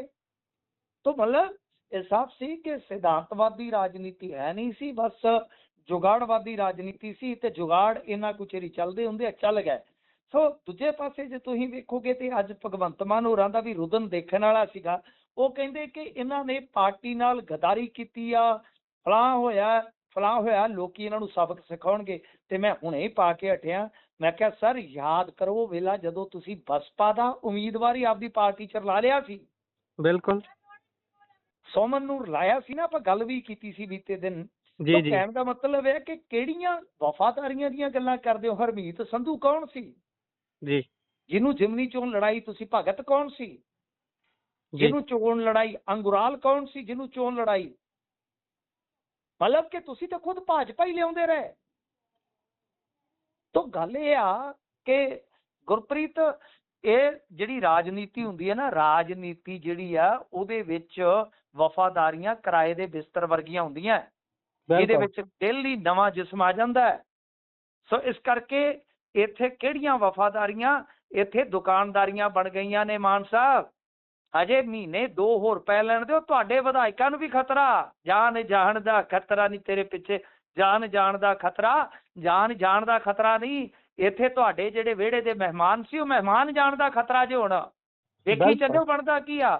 ਮੈਂ ਤੁਹਾਨੂੰ ਕਿਹਾ ਸੀ ਕਿ 26 'ਚ ਵੇਖਿਓ ਸਿਆਸੀ ਗਿੱਧਾ ਕਿੱਦਾਂ ਪੈਂਦਾ। ਅੱਜ ਰਾਜਾ ਵੜਿੰਗ ਨੇ ਵੀ ਕਿਹਾ, ਉਹਨੇ ਆਖਿਆ ਇਹਨਾਂ ਦੇ 50 ਵਿਧਾਇਕ ਜਿਹੜੇ ਆ ਉਹ ਟੁੱਟ ਸਕਦੇ ਆ ਆਉਣ ਵਾਲੇ ਸਮੇਂ 'ਚ। ਉਹ ਕਹਿਣ ਦਾ ਮਤਲਬ ਇਹ ਆ ਕਿ ਮੈਂ ਨਹੀਂ ਗਿਣਤੀ ਦੱਸ ਸਕਦਾ, ਪਰ ਇਹਨਾਂ ਦੇ ਵਿਧਾਇਕ ਪਰ ਤੋਲਦੇ ਪਏ ਆ ਕਿ ਚੱਲੀਏ ਹੁਣ ਇੱਥੋਂ ਦਾਣਾ ਪਾਣੀ ਮੁੱਕਣ ਵਾਲਾ ਜੇ। ਸੋ ਖੈਰ ਇਹ ਆਮ ਆਦਮੀ ਪਾਰਟੀ ਵਾਸਤੇ ਬੜਾ ਵੱਡਾ ਝਟਕਾ ਆ, ਕਿਉਂਕਿ ਇਹਨਾਂ ਨੂੰ ਲੱਗਦਾ ਸੀਗਾ ਕਿ ਆਪਾਂ ਰਿਪੀਟ ਹੋ ਸਕਦੇ ਹਾਂ, ਜ਼ੋਰ ਲਾਈਏ, ਤਾਕਤ ਲਾਈਏ, एकता दिखाइए, पर मेरे ख्याल दे नाल दिल के आरमा आंसुओं में बह गए ते हम सियासत करके भी तनहा रह गए वाला मामला बन गया जी। ਜੀ ਬਿਲਕੁਲ ਬੇਸ਼ੱਕ ਮੁੱਖ ਮੰਤਰੀ ਸਾਹਿਬ ਹੋਣੀ ਤੇ ਸੰਜੇ ਸਿੰਘ ਹੋਣਾ ਨੇ ਆਪਣੀ ਭੜਾਸ ਕੱਢ ਲਈ ਬਾਅਦ ਚੋਂ ਪ੍ਰੈਸ ਕਾਨਫਰੰਸ ਕਰਕੇ ਮੁੱਖ ਮੰਤਰੀ ਸਾਹਿਬ ਦਾ ਮੈਂ ਪ੍ਰੈਸ ਕਾਨਫਰੰਸ ਸੁਣ ਰਿਹਾ ਸੀ। ਮੈਨੂੰ ਤਾਂ ਕੋਈ ਉਹਦੇ ਚੋਂ ਤਰਕ ਕੋਈ ਫੈਕਟ ਨਹੀਂ ਲੱਭਿਆ ਵੀ ਭਾਈ ਅਸੀਂ ਕਿਵੇਂ ਡਿਫੈਂਡ ਕਰਨਾ ਹੈ ਜੋ ਕੁਝ ਹੋ ਗਿਆ ਹੈ।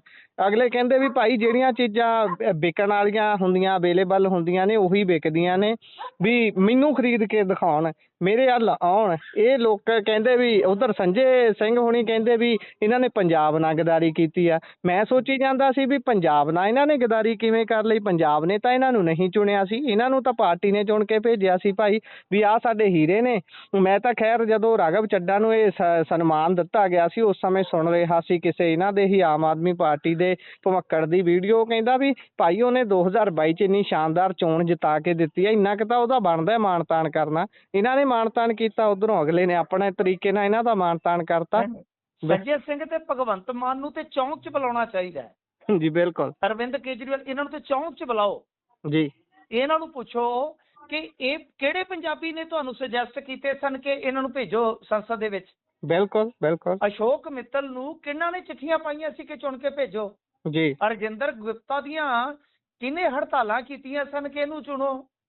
ਹਰਭਜਨ ਬਾਰੇ ਕਿਹਨੇ ਆਖਿਆ ਸੀ ਤੁਹਾਨੂੰ।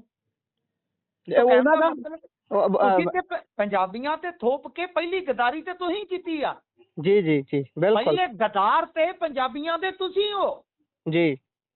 ਪਹਿਲੇ ਗਦਾਰ ਤੁਸੀਂ ਹੋ ਕਿ ਚੁਣਦਿਆਂ ਸਾਰ ਤੁਸੀਂ ਥੋਪੇ ਬੰਦੇ। ਜੀ। ਅੱਜ ਉਹ ਬੰਦੇ ਨਿਕਲ ਗਏ ਤੇ ਅੱਜ ਉਹ ਥੋਪੇ ਬੰਦੇ ਤੁਹਾਡੇ ਲਈ ਧੋਖੇ ਬਣ ਗਏ ਨੇ। ਪਰ ਮੇਰੇ ਨਜ਼ਰ ਦੇ ਵਿੱਚ ਸਭ ਤੋਂ ਪਹਿਲੀ ਗਦਾਰੀ ਤੁਸੀਂ ਕੀਤੀ ਹੈ। ਜੇ ਉਹ ਅੱਜ ਗਦਾਰ ਨੇ ਤਾਂ ਉਹ ਗਦਾਰ ਬਾਅਦ ਚ ਨੇ। ਪਹਿਲੀ ਗਦਾਰੀ ਤੁਸੀਂ ਕੀਤੀ ਹੈ ਮੈਂਡੇਟ ਦੇ ਨਾਲ।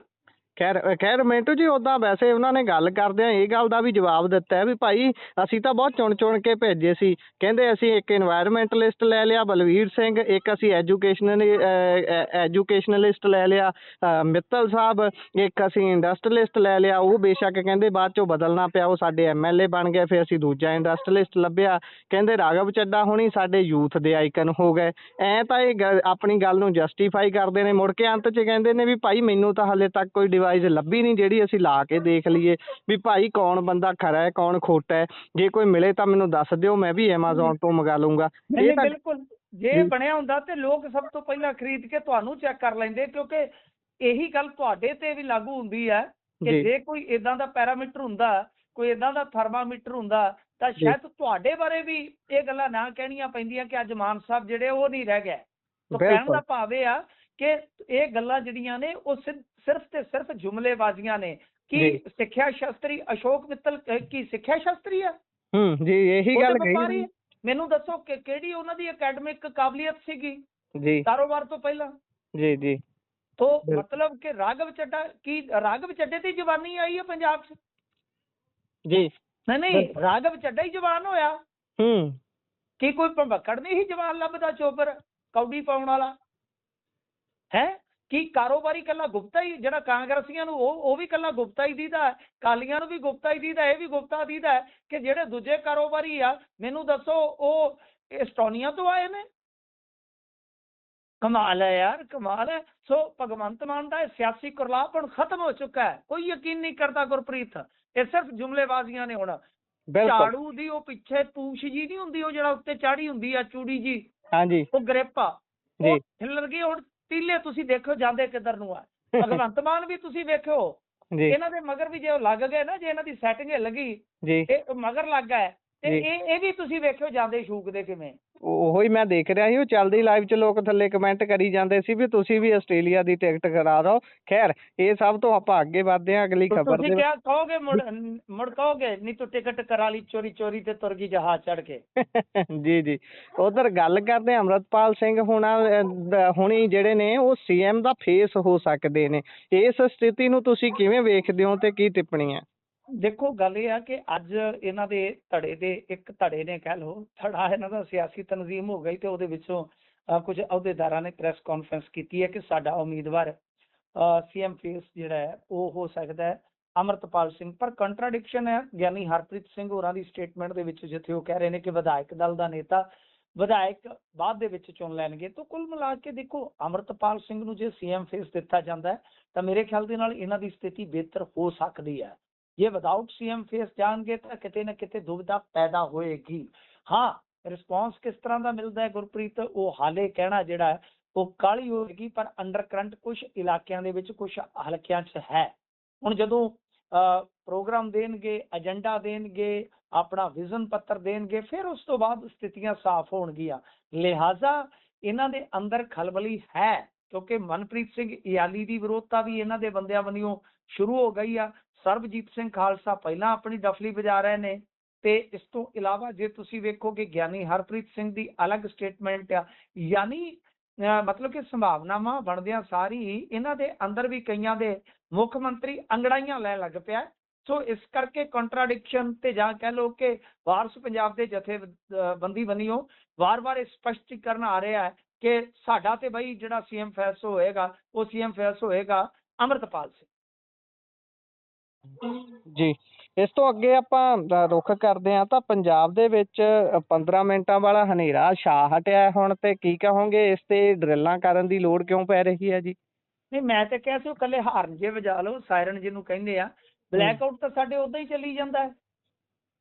ਬਲੈਕ ਆਊਟ ਤਾਂ ਪੰਜਾਬ ਦੇ ਵਿੱਚ ਉਦਾਂ ਹੀ ਹੋ ਜਾਂਦਾ ਹੈ ਸ਼ਾਮ ਨੂੰ। ਬਿਲਕੁਲ ਬਿਲਕੁਲ, ਸਾਰੀ ਸਾਰੀ ਰਾਤ ਰਹਿੰਦਾ ਹੈ। 15 ਮਿੰਟ ਦੀ ਤਾਂ ਗੱਲ ਛੱਡੋ, ਸਾਰੀ ਸਾਰੀ ਰਾਤ ਤੇਰੀ ਯਾਦ, ਬਸ ਤੇਰੀ ਯਾਦ ਨਾਲ ਹੀ ਸਾਰੀ ਸਾਰੀ ਰਾਤ ਲੰਘਦੀ ਆ। ਬਿਜਲੀ ਤੇ ਜਿਹੜੀ ਆ ਉਹ ਲੋਕਾਂ ਨਾਲ ਮਸ਼ਕਰੀਆਂ ਕਰਦੀ ਆ, ਮਸ਼ਕਰੀਆਂ ਕਰਦੀ। ਅੱਧਾ ਘੰਟਾ ਆ ਗਈ ਤੇ 4 ਘੰਟੇ ਉਹ ਗੁੰਮ ਹੈ ਕੁੜੀ ਮੁਹੱਬਤ ਜਿਹਦਾ ਨਾਂ ਗੁੰਮ ਹੈ। ਬਸ ਉਹ ਹਿਸਾਬ ਕਿਤਾਬ ਹੈ ਜੀ। ਤਾਂ ਕੁੱਲ ਮਿਲਾ ਕੇ ਕਹਿ ਲਓ ਕਿ ਇਹ 8 ਵਜੇ ਤੋਂ 8:15 ਤੱਕ ਬਲੈਕ ਆਊਟ ਕੀਤਾ, ਸਾਇਰਨ ਵਜਾਏ ਗਏ। ਇਹ ਜੰਗੀ ਮਸ਼ਕ ਆ। ਇਹਦੇ ਤੇ ਮਤਲਬ ਕਿ ਵੱਖ-ਵੱਖ ਕਿਆਫੇ, ਵੱਖ-ਵੱਖ ਅੰਦਾਜ਼ੇ ਉਹ ਚੱਲਦੇ ਆ। ਪਰ civil defence, MCC cadets, NDRF ਵਗੈਰਾ ਦੀਆਂ ਜਿਹੜੀਆਂ ਟੀਮਾਂ, ਇਹ ਮੌਕ ਡਰਿੱਲਾਂ ਵੈਸੇ ਪਹਿਲਾਂ ਵੀ ਕਰਦੀਆਂ ਆਈਆਂ ਨੇ। ਪਰ ਜਿੱਥੋਂ ਤੱਕ ਬਿਜਲੀ ਦਾ ਸਵਾਲ ਹੈ, ਆਪਾਂ ਜੇ ਗੱਲ ਕਰੀਏ ਕਿ ਬਲੈਕ ਆਊਟ ਦੀ ਹਾਲਤ ਇਹ ਹੈ ਕਿ ਲੋਕਾਂ ਦਾ ਹੁਣ ਸਬਰ ਟੁੱਟਦਾ ਜਾ ਰਿਹਾ ਗੁਰਪ੍ਰੀਤ। ਬਹੁਤ ਥਾਵਾਂ ਤੇ ਲੋਕ ਜਿਹੜੇ ਉਹ ਗ੍ਰਿਡਾਂ 'ਚ ਵੜ ਰਹੇ ਨੇ, ਸੜਕਾਂ ਤੇ ਚੜ ਰਹੇ ਨੇ। ਬੁਰੀ ਹਾਲਤ ਆ ਇਸ ਵੇਲੇ। 10,000 ਮੈਗਾਵਾਟ ਦੀ ਕਹਿ ਲਓ ਕਿ ਡਿਮਾਂਡ ਜਿਹੜੀ ਪੰਜਾਬ 'ਚੋਂ ਆ ਰਹੀ ਆ, ਉਹਦੇ ਵਿੱਚ ਹੀ ਇਹਨਾਂ ਦੇ ਹੱਥ ਪੈਰ ਫੁੱਲ ਰਹੇ ਆ ਗੁਰਪ੍ਰੀਤ। ਹੁਣ ਬਹੁਤ ਦਬਾਅ ਵਧੇਗਾ ਆਮ ਆਦਮੀ ਪਾਰਟੀ ਤੇ, ਹੁਣ ਬਹੁਤ ਦਬਾਅ ਵਧੇਗਾ। ਕਿਉਂਕਿ ਹੁਣ ਅੰਦਰੂਨੀ ਬਾਹਰੀ ਲੋਕਾਂ ਦਾ, ਉਮੀਦਾਂ ਦਾ, ਸਮੇਂ ਦਾ ਬਹੁਤ ਦਬਾਅ ਹੋਏਗਾ। ਮਤਲਬ ਕਿ ਜਿਹੜੇ ਹਲਵੇ ਮੰਡੇ ਖਾਣੇ ਸੀ ਉਹ ਖਾ ਲੈ, ਹੁਣ ਤੇ ਕੰਮ ਚੱਕ ਕੇ ਰੱਖਣਾ ਪਊ।